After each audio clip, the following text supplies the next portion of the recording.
très franchement, ce n'était pas vraiment une surprise, cette motion de censure, puisque dans les conversations que nous avons eues, qui ne sont pas secrètes, au lendemain même de ma nomination comme Premier ministre, vous m'aviez informé qu'avant même que j'ouvre la bouche, que je constitue le gouvernement, que je présente une déclaration de politique générale, vous alliez me censurer. Et donc, c'est en quelque sorte une motion de censure a priori. En ce qui me concerne, je continuerai de vous écouter, de respecter, de mener un dialogue, de rechercher le dialogue avec chacun des groupes de cette Assemblée, et le vôtre en particulier. À travers cette motion, et c'est votre premier motif pour voter la censure, vous faites à nouveau, vous avez de la suite dans les idées, une sorte de procès en illégitimité au gouvernement. Je n'ai pas besoin, mesdames et messieurs les députés, qu'on rappelle au gouvernement qui est maintenant au travail qu'il est un gouvernement ici minoritaire. Je le sais. Il n'y a d'ailleurs pas dans cet hémicycle de majorité absolue, il n'y en a pour personne.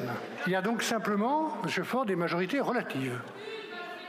Il y a donc des majorités relatives, c'est le choix du peuple français, c'est que la majorité relative qui accompagne le gouvernement est aujourd'hui la moins relative.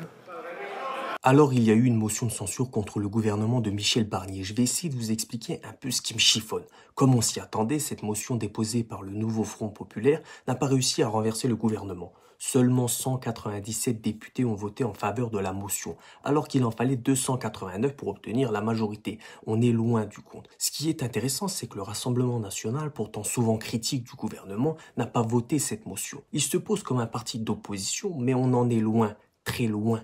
Ça serait plutôt un parti fraternel aux macronistes. C'était la première tentative de censure contre ce nouveau gouvernement et même si elle a été signée par presque tous les députés du nouveau Front populaire, elle n'a finalement rallié qu'une poignée d'autres élus. Comme l'a dit Olivier Faure, leader du PS, le suspense était quasiment inexistant. Pour lui, le gouvernement Barnier est né d'un hold-up électoral et n'aurait jamais dû voir le jour. Faure a aussi souligné que cette situation clarifie les choses pour les Français. Ils savent maintenant qui est dans la majorité et qui fait partie de l'opposition. Selon lui, cet épisode montre aussi que Barnier est à la merci de l'extrême droite qui risque de lui demander des concessions à chaque vote. Du côté des écologistes, Cyrielle Châtelain est allée plus loin en affirmant que sans le soutien du RN, le gouvernement Barnier serait tombé.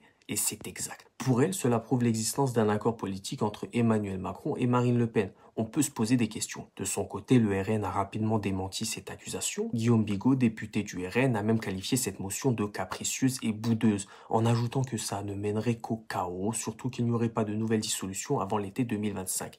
Franchement, qu'est-ce que c'est gros? Mais qu'est-ce que c'est gros? Mais comme on le dit, plus c'est gros, plus ça passe. Ce qu'il faut retenir dans tout ça, c'est que l'échec de cette motion de censure n'a rien de surprenant, mais il montre plusieurs points importants. D'abord, l'abstention du RN, avec une position ambivalente.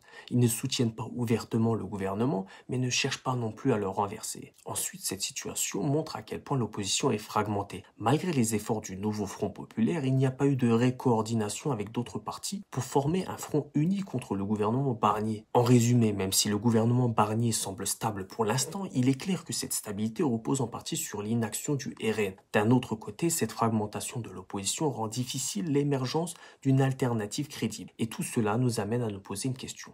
L'opposition en France est-elle encore capable de se structurer pour réellement peser dans le jeu politique? Bref, dites-moi ce que vous en pensez en commentaire, bien sûr, toujours dans le respect.